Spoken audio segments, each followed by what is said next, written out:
At the family dinner, my parents told me, "You have 2 days to get your stuff out," but I didn't argue. I'm Amelia Rodriguez, 30 years old, and an interior designer here in Denver, Colorado. That night, our family dinner started like any other, plates clinking, my mom passing the mashed potatoes around our oak dining table. I was laughing about a client's ridiculous request for leopard print wallpaper in their bathroom when my dad slammed his glass down. The sound cut through the room like a gunshot. "Amelia, you have 2 days to get your stuff out," he barked, his voice colder than a Colorado winter morning. "This house belongs to your brother now." My fork froze midway to my mouth. My brother Jake, who'd been chasing big dreams in Los Angeles, hadn't set foot in this Denver suburb in 3 years. I'd poured my life savings, $65,000, into keeping this place alive. I'd paid the mortgage when the bank threatened foreclosure, replaced the leaky roof during that brutal hailstorm 2 summers ago, and bought every piece of furniture they were sitting on. My mom avoided my eyes, fidgeting with her napkin like it held the secrets of the universe. Dad leaned back in his chair, arms crossed like a judge delivering a final verdict. My stomach churned, but I didn't argue. Not yet. I just nodded, my mind already spinning into overdrive. They thought I'd roll over, pack up my Honda Civic, and disappear into the Denver night. They had no idea what storm was coming their way. In 48 hours, they'd walk into this house and regret every single word they'd just spoken. I pushed my plate of Mom's famous pot roast away, couldn't stomach another bite. Standing up slowly, I walked to my childhood bedroom, already planning their downfall. They'd underestimated me, and that was their first and biggest mistake. If you're as shocked as I was right now, I can only imagine what you're thinking. But trust me, this story is just getting started. The next morning, I woke up in our suburban Denver home, Dad's harsh words still echoing in my ears like a broken record. I lay in bed, staring at the ceiling I'd painted sage green 2 years ago, part of my attempt to modernize this 1980s ranch house. How could they just hand over everything to Jake? Let me take you back to 2021, when the mortgage company threatened foreclosure. I was 27, just building my interior design business from scratch, working out of a cramped studio apartment downtown. My parents were drowning in debt, $65,000 behind on their mortgage payments. The pandemic had hit Dad's construction business hard, and Mom's part-time job at Target barely covered groceries. I remember that day clearly. I was installing custom shelving for a client in Cherry Creek when Mom called, sobbing. "We're going to lose the house, Amelia. 25 years of memories, gone." I didn't hesitate. I emptied my savings account, every penny I'd scraped together from late-night freelance projects, weekend consultations, and side gigs organizing closets for wealthy housewives in Highlands Ranch. That money was supposed to be my down payment for my own place someday. Instead, it went straight to Wells Fargo to save theirs. But I didn't stop there. This house was falling apart, peeling paint, squeaky hardwood floors, and a roof that leaked every time it rained. I took on extra clients, worked 16-hour days, and poured my heart into renovating this place room by room. I chose that sage green paint to make the master bedroom feel calm and sophisticated. I bought the chocolate brown leather sectional in the living room, perfect for our family movie nights. The 65-inch Samsung TV mounted on the wall? That was me too, after the old tube TV from 2005 finally died. When the washing machine broke last spring, leaving us hauling laundry to the coin-op on Colfax Avenue, I bought a new Whirlpool set without being asked. Each purchase, every hour I spent sanding floors or hanging the cream-colored curtains I custom-ordered from Pottery Barn, it was all for them. For us. I thought I was building something permanent, something they valued as much as I did. Meanwhile, Jake was living his Hollywood dreams in LA, chasing some big talent agency job, talking about representing the next Bradley Cooper. He'd call maybe twice a year, always rushed, always promising to visit for Christmas or Thanksgiving. But he never showed. When he did call, it was all swagger, talking about deals that never happened, auditions that led nowhere, and connections that turned out to be mirages. But my parents? They ate it up like it was gospel truth. They'd brag to the neighbors about Jake's success in entertainment while I was literally keeping their lights on and their roof over their heads. By mid-morning, I was pacing the kitchen, the same kitchen where I'd installed granite countertops and stainless steel appliances, needing answers. I called my best friend Rebecca, a lawyer who worked downtown at a corporate firm. "Rebecca, I need your legal brain," I said when she picked up. "Something's seriously wrong here." I spilled everything about last night's dinner, Dad's cold ultimatum, and how they were basically gifting the house to Jake after everything I'd invested. Rebecca listened like the sharp attorney she was, already formulating theories. "Something doesn't add up, Amelia," she said, her voice taking on that focused tone I knew meant business. "If they're suddenly giving Jake the house, there's got to be a financial reason. Have you checked their recent loan activity? Any new mortgages?" Her words hit me like lightning. Finances. I'd been so focused on the emotional betrayal that I hadn't considered the money angle. These people had taught me to be suspicious of everything, except them. I hung up and scrolled through my contacts, landing on David Chen at First National Bank. I'd met David 2 years ago when I redesigned their downtown branch lobby. He was straightforward, good with numbers, and owed me a favor since I'd finished his project ahead of schedule and under budget. "David, I need a huge favor," I said when he answered. "Can you check if there are any loans tied to my name that I don't know about?" I explained the dinner situation and Rebecca's hunch about hidden finances.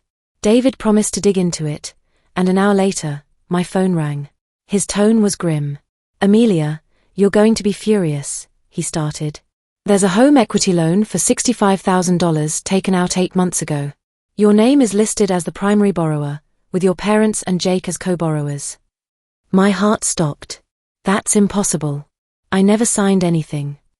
"I'm looking at the paperwork right now. Your signature is here, but..." He paused. "I've seen your real signature on our contracts. This doesn't look right." David emailed me a copy immediately. I opened it on my laptop, and there it was, my name, Amelia Rodriguez, in bold letters with a signature that looked like mine but wasn't. The loops in my were too wide. The R in Rodriguez was too angular. It was a forgery, and not even a good one. The loan was secured against the house, the same house I'd saved from foreclosure 3 years ago. My parents and Jake had gone behind my back, stolen my identity, and now wanted me gone so Jake could take possession without any complications. My hands were shaking as I forwarded the documents to Rebecca, who called back within minutes. "This is identity theft, Amelia," she said, her voice sharp with anger. "We can absolutely fight this, but we need to move fast." That afternoon, I was in full detective mode, climbing into the dusty attic above the garage. If my family wanted to play dirty, I needed ammunition. The attic was a maze of cardboard boxes, old tax returns, and forgotten Christmas decorations, but I was determined to find every piece of evidence I could. In a box labeled important papers, I struck gold. Bank statements, loan correspondence, and, jackpot, another copy of that fraudulent loan agreement with my forged signature mocking me from the page. But there was more, a letter from the bank indicating they were already behind on payments and facing default. I sat back on the dusty attic floor, pieces of the puzzle falling into place.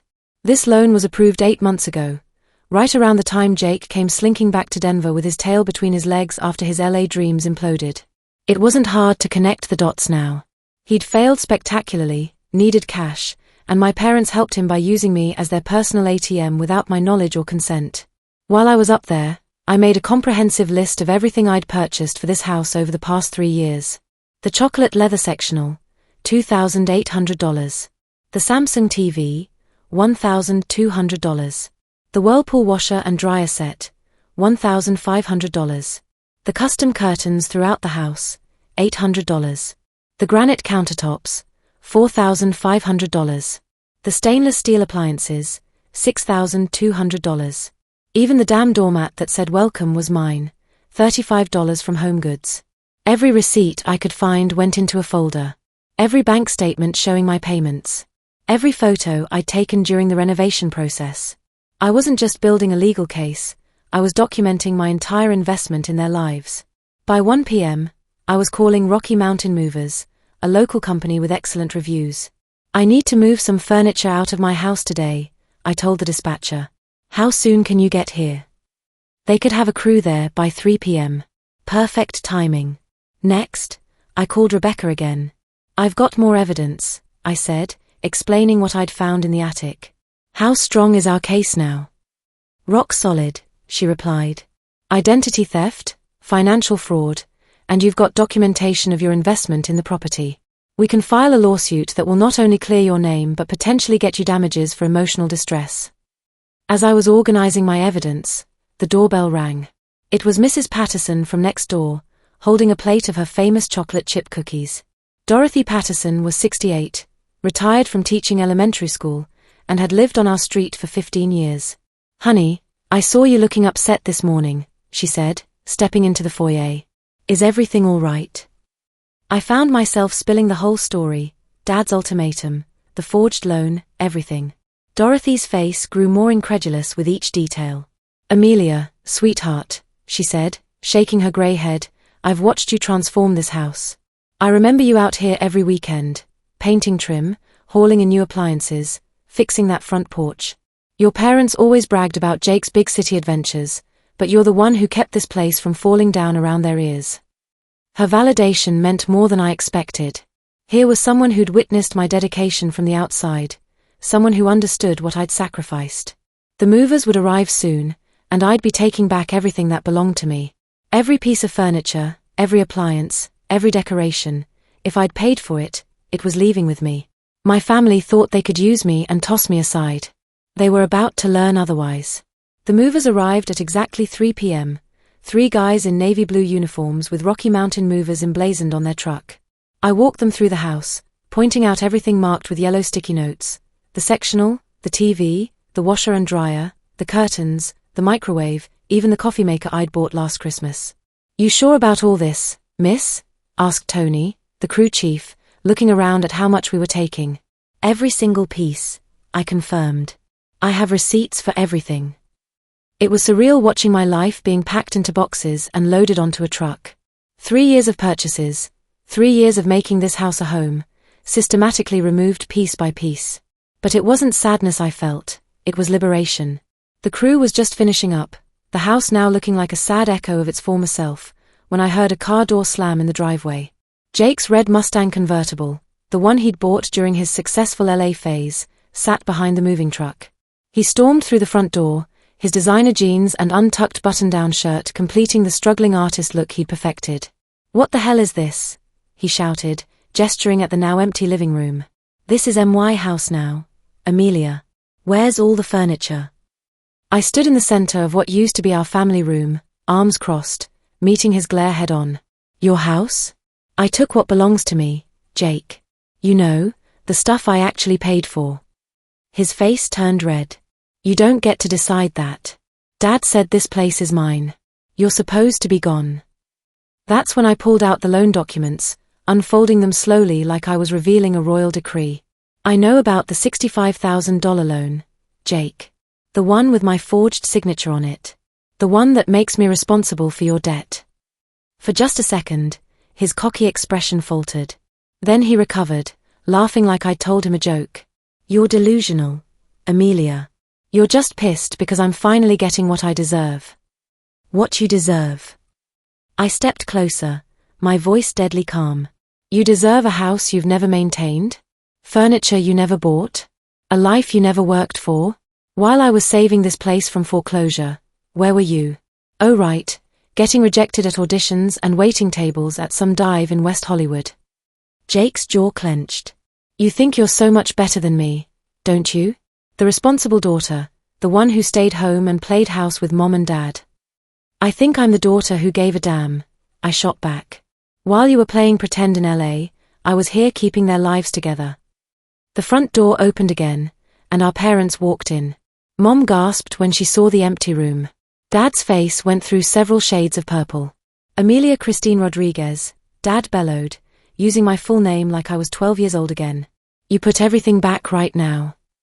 I held up the loan papers. "Not until we talk about this, Dad. About how you and Mom and Jake stole my identity to get this loan. About how you were planning to stick me with the debt while giving Jake the house." The room went silent except for the sound of the mover's truck starting up outside. Mom finally spoke, her voice shaky. We were going to tell you." "When?" I demanded. "After the bank came after me for payments. After my credit was ruined." Dad stepped forward, his construction worker's frame still intimidating even at 58. "Your family, Amelia. Family helps each other out." "Help each other?" I laughed, but there was no humor in it. "I've been helping for 3 years, Dad. I saved this house. I renovated it. I furnished it. And this is how you repay me? By committing fraud. Jake moved toward me, his face ugly with anger. You always were a selfish little. Don't. The word came out sharp enough to cut glass. Don't you dare call me selfish when I'm the one who's been carrying this family for years. I looked at each of them, Mom wringing her hands, Dad red-faced and stubborn, Jake seething with entitlement. These people had raised me, loved me, and now betrayed me in the cruelest way possible. I'm filing a lawsuit tomorrow, I announced.